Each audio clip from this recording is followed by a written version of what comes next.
What's going on, everyone? Today is April 1st, and I'm going to be getting into the group, and I'll explain why I didn't make a video yesterday. But, little opener, I'll see you guys in the video.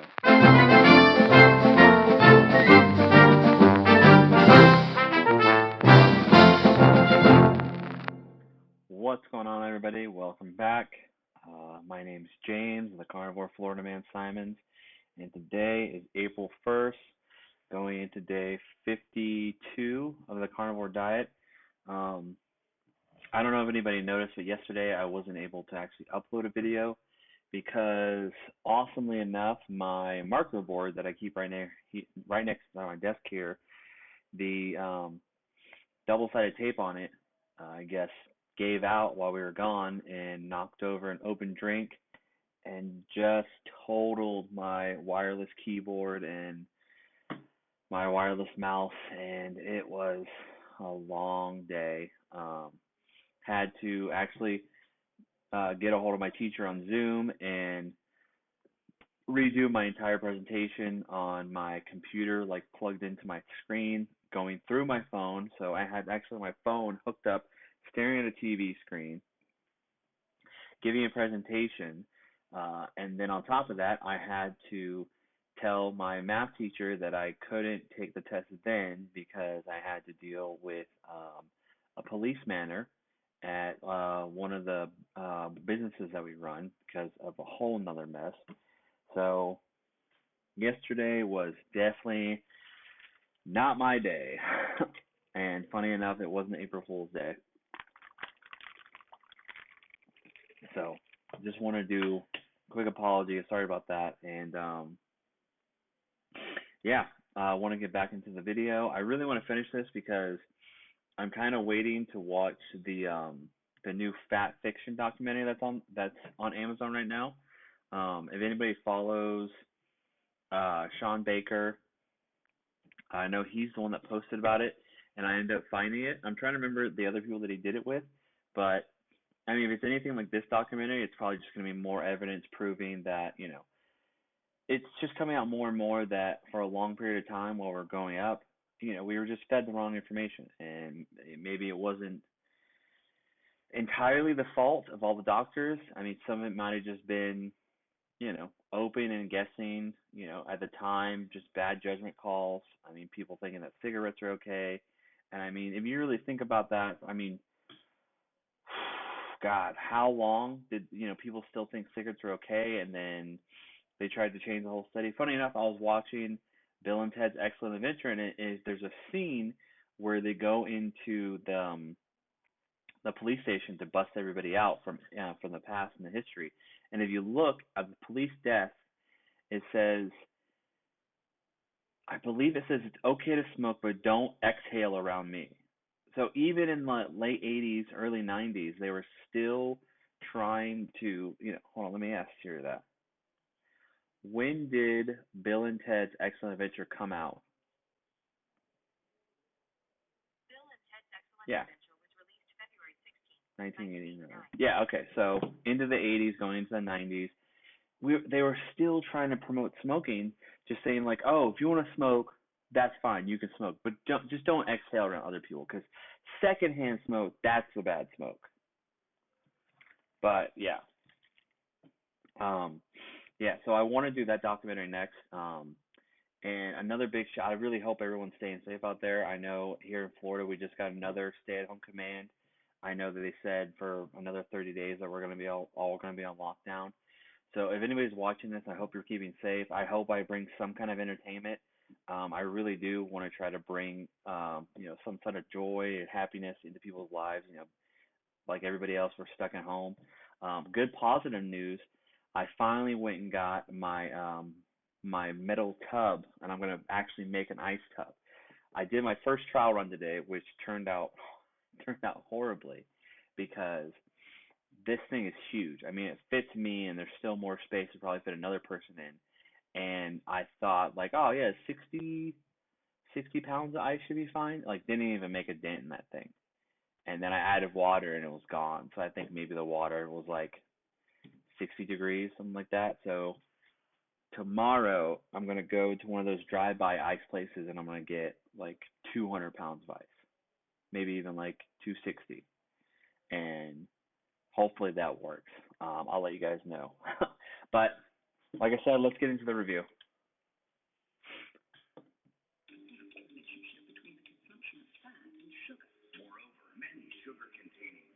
Mm.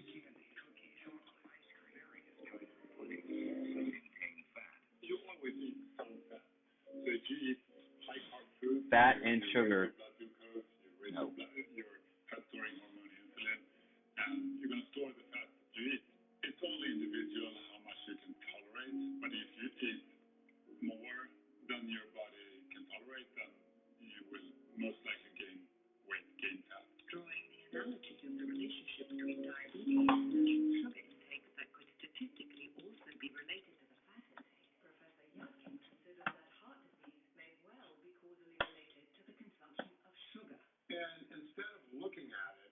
Heart sugar. Steve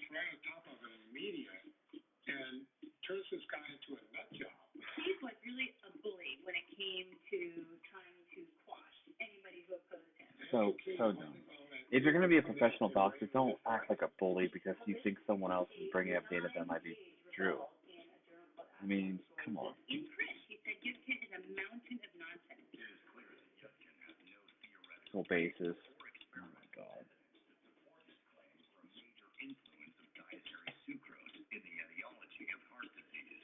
Okay. His colleagues managed to paint Yudkin as a quack and to portray Yudkin and his sugar theory as quackery and to say there was absolutely no evidence to support it. None of what is said here should be taken to mean approval of the common level of sucrose in many diets. 22 grams of sugar. It was more political influence and more on Time Magazine, thinking he's the man. Great. And we were spending money testing the dietary fat hypothesis. So even though the tests weren't confirming it, the more money they spent, the more people were wedded to the hypothesis having to be right. These studies are extremely expensive, and there have been enough good studies done to support our moderate approach, which is looking at balanced foods, vegetables, fruits, grains, and lean meat and dairy products. The argument, once again, it has to be tested. When you believe it's wrong, prima facie, you're not going to spend the money to test it. Why are these nutrition scientists just not more curious about other ideas? You know, I was at a conference recently where we talked about a low-carb study where they reversed the diagnosis of diabetes for the large university-based study in just 1 year on a very low-carb diet. 1 year. One of them said, wait, what? Diabetes reversal? Well, how'd you do that? Can you just explain your study a little bit to us? Because that's what we, as nutrition experts, we really need to do in America. And I actually got to ask a question from the audience. I said, did you hear that? That was 60% reversal of diabetes. 60%. Should you not be curious? 60%. Why are you not even curious about these ideas? You know, it makes you think of stories like the McKenzie family. In South Dakota, who realized they had to take matters into their own hands when their son lost 5 pounds in 5 days.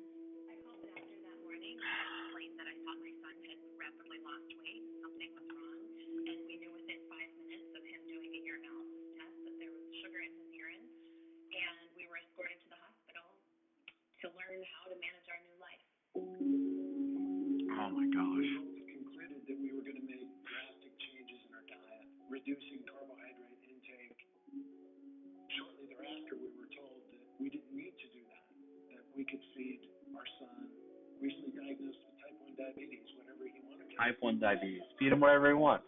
I'm trusting these people who are now in charge of caring for American Diabetes Association. Give him pancakes and give him French fries and cupcakes and pizza, because now that your kid has this People with type 1 are not allowed to eat any sugar or sweets. and the worst thing you A can do myth. as a parent is to try and change his food. I fed my kid the exact prescribed amount of carbohydrates. I pre-bolused his insulin. I put a continuous glucose monitor on him. I bought him a diabetes alert dog. I literally did everything in my own capacity to follow the guidelines and manage his disease, and I failed miserably. Riz,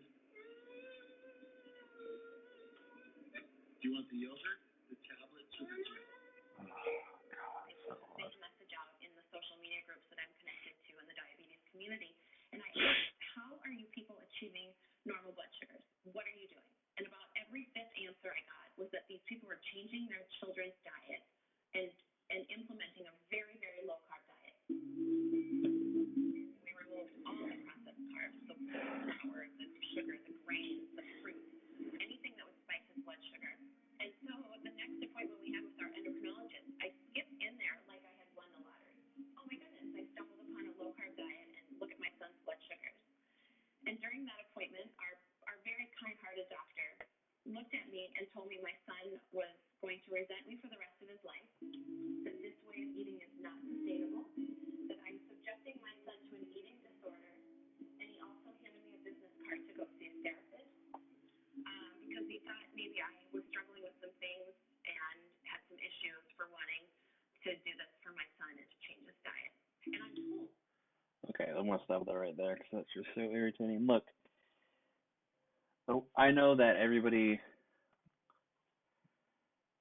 okay, I know that a lot of physicians and doctors are good out there. I mean, I know that they get into the practice because they want to help people, they want to change lives, they want to be that spark in the evolution of humankind for the better. But there are going to be some people with who may have great intentions, but are not going to know what the hell they're talking about. And stuff like that, if you take it upon yourself, which you always should, to try to do the best. Okay, yes, you should try to do the best in the means that you have. Okay, I'm not saying that you should be one of those crazy people that thinks that you know exactly what to do for your child all the time, because that's not true. Okay, there is no perfect guide, no perfect book, there is no manual for having a kid and raising them. It's completely up to the parents or guardians or whoever's taking care of them, and you're going to have hiccups and you're going to have bad times. But stuff like this, where you're doing better and you know for a fact because it's in the test results, your child's blood sugar is normal, and then you go in and the parent doctor who is supposed to be a positive role model in this, just shuns you. No, no, we should not agree with that. We should not allow that. No, that is no. If it comes down to paying, I don't even want to know how much it is because I had a friend in high school that was diabetic and had to take insulin. I don't even know how much a day, and I can only imagine how much money his parents spent on it. I no. If there's a way you can change your child's diet and stop buying crap and stop buying sugar and it helps them and heals them, then that should be the number one cause. Not some pharmaceutical company that is just dimes and nickels and that's all you are to them. No. That is a big problem we have nowadays, and that's a big problem we have in the United States, is that all we're doing is looking for more money to spend on crap that can be fixed from just losing weight, from just getting some sunlight, and from just not eating crap. So no, that is not something that should happen. That's definitely not something that should be said to a parent who is trying to do their best to save their child. Okay, let's go. To follow these guidelines because without those carbohydrates, my child won't grow properly and his brain function will be compromised. So when you're a parent of a type 1 and you're told the American Diabetes Association, this large governing body that must know exactly what we're up against, they're recommending this. That's intimidating. We either had to make a change or accept mediocre care. I'm an orthopedic surgeon. It seems now as if it's the patients that are trying to make the medical community aware of what they already know, of what the patients know. Yep. Because they have tried to follow the rules as given to them, and they failed. When somebody comes to me with a belief, and they tell me, I believe your son is going to do better if you feed them more carbohydrates, I know they're wrong. And when it comes to my son, I'm going to do what I know as opposed to what they believe. Our son went from taking 45 to 50 units of insulin every day to maybe 15 units of insulin. If you extrapolate that over every child with this disease, you can understand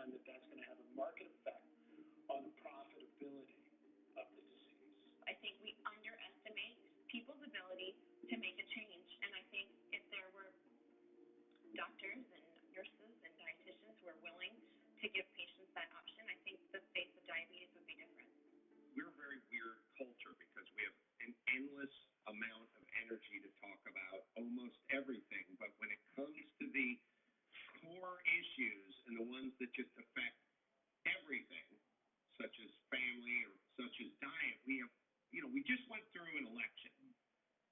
We talked about everything, but no one ever talked about diet or family or any of this. Now you have kids with type 2 diabetes, you have fatty liver disease, you have sleep apnea. None of this stuff existed before. And if you think it's just old people using this, it's getting younger and younger and younger. It's an epidemic, and it's one of those things like, hey, powers that be, hey, folks in charge, this is going to break the bank. How do people scream all day about Medicare and this doesn't come up? Never comes up. Because it's not get sexy, votes. it doesn't No, work. you want votes. You're telling people like hard news, like, hey, mom, you're poisoning your kid. Get your shit together. No votes for you. Sure. The current recommendations, it started in the late 60s in response to a documentary that aired on CBS News called Hunger in America. Hunger in America. A private agency, the Citizens Board of Inquiry, released an exhaustive report claiming that serious hunger exists. Many places. See, like I said before. Out of a total population of 200 million, the report states, 30 million Americans are impoverished, with family income below $3,000 a year. 5 million of these people are helped by 2 existing federal food programs. Now, a new figure must be added. Of the 30 million who are impoverished, 10 million Americans, whether or not they are reached by federal aid, are hungry. The federal food program might be better administered by the Department of Health, Education, and Welfare, or by a special commission whose only concern would be to see that hungry Americans are fed. This leads right to 1968 in the McGovern Committee. Public calls to address the issue of hunger had been building ever since Robert F. Kennedy had toured the devastated slums of Mississippi. It's obviously greater poverty as we can. They're going to lead a very difficult, unhappy life for the rest of their existence. But it was George McGovern, the senator from South Dakota, who had head a committee that started in 1968. Privy to the poverty that the nation was now aware of, the former director of Food for Peace in JFK's administration was intent on bringing change that would eventually affect all of us. It's always bothered me to see hungry people in the world. I like to eat. If we are to save ourselves in this country, I like to eat. it seems to me. So pretty much what they're saying is that people were hungry, people were poor, so we needed to feed those people. And since those people couldn't get the right job or get into the right career field or just didn't grow up in the right place, and they should be helped because, I mean, everybody needs help. I mean, hell, I'm disabled for the stuff that I went through, and I get that. But pretty much what they did was is they made, if anybody's on food stamps, you'll know you can go get all the crap you want. I mean, you can get the chips, you can get the fast food, you can get the microwavables, you can get the processed meats, the hot, I mean, you can get it all. And don't get me wrong, at a point in time, and it still probably happens today, even though I feel like the system is abused a lot, I mean, they're still getting crap. And I mean, the more crap you take in, even if it's for food stamps and the government's paying for it, you're going to pay for it. In the end, you will pay for it. Every time you open a bag of chips, every single time you eat anything processed, every time you do something microwavable, you will pay for it. And you need to think about it. You need to at least think about it. If you're going to do it, you need to at least think about it. Like, okay, I'm on hard times and I need to eat. Period. I get it. Been there. You need to eat. But that doesn't mean that you have to do that forever. That does not mean you have to do it forever. You can make a change, and if we all get together and make a change, I think we can stop something like this. I mean, I know this is a huge government aspect of it, and it's way more than just dieting, but it does come down to dieting. Because if you keep eating the crap, then you got to go to the hospital. And at the hospital, they're going to give you medication. You got to pay for the medication, and then you're going to stay on the medication until you die. And then even after you die, someone's got to pay for that funeral. Somebody's got to pay to get rid of your body. It's just an endless cycle. And I think if we look at the main cause of it, I think one of the big keys that no one ever talks about is diet. Proper diet. Eating proper foods. Figuring out what is good for that person. Because we're not all the same. We're not. Some people process sugar better, some people process vegetables better, some people process proteins better. Some people can drink milk, some people can't drink milk, some can have gluten, somebody can't, somebody loves soy, somebody doesn't. It's back and forth. If it's some kind of system that has to be made up when you're born and you have to start figuring out a proper dieting system, then you should. We have to get physicals and checkups up all the time. I don't see the point of not knowing proper dieting. I don't know. If it keeps getting out of hand, like why do we just kept letting it get to the point where we're the biggest population in the world, and somehow now we're expanding even farther. We're not the only country that has the 600 plus lifestyle. You can see it in England, you can see it in Australia. We're not the only people that are having this big problem. And I don't think it's just the processed food, and I don't think it's just the fast food. I think it's the lack of information and the lack of common sense. Oof. Okay. I'm going to cut it there. That puts me right at like 22 minutes. But like I always say, I hope everybody's keeping safe out there. I hope everyone's keeping their distance. I hope everyone's keeping healthy in this time. And I hope that, we can keep moving forward, and, we can hopefully move to a better place where our biggest worry is dieting again. And it's not this unknown deadly virus that is just spreading across the world like a plague. It's like a plague. You have to kind of think about that. It just keeps growing. The only ideas we're coming up with is stay away from me. Stay away from me. You stay away from me. I'll stay away from you. If something happens, I'm gonna be in my house. Don't come to meet me. That's where we're at right now, people. But please keep safe and please keep healthy out there, and try to do your best to be kind to each other. James, the Carnivore Florida Man Simons, signing off. Like I always say, if I can do this, I'm sure you guys can too. Peace.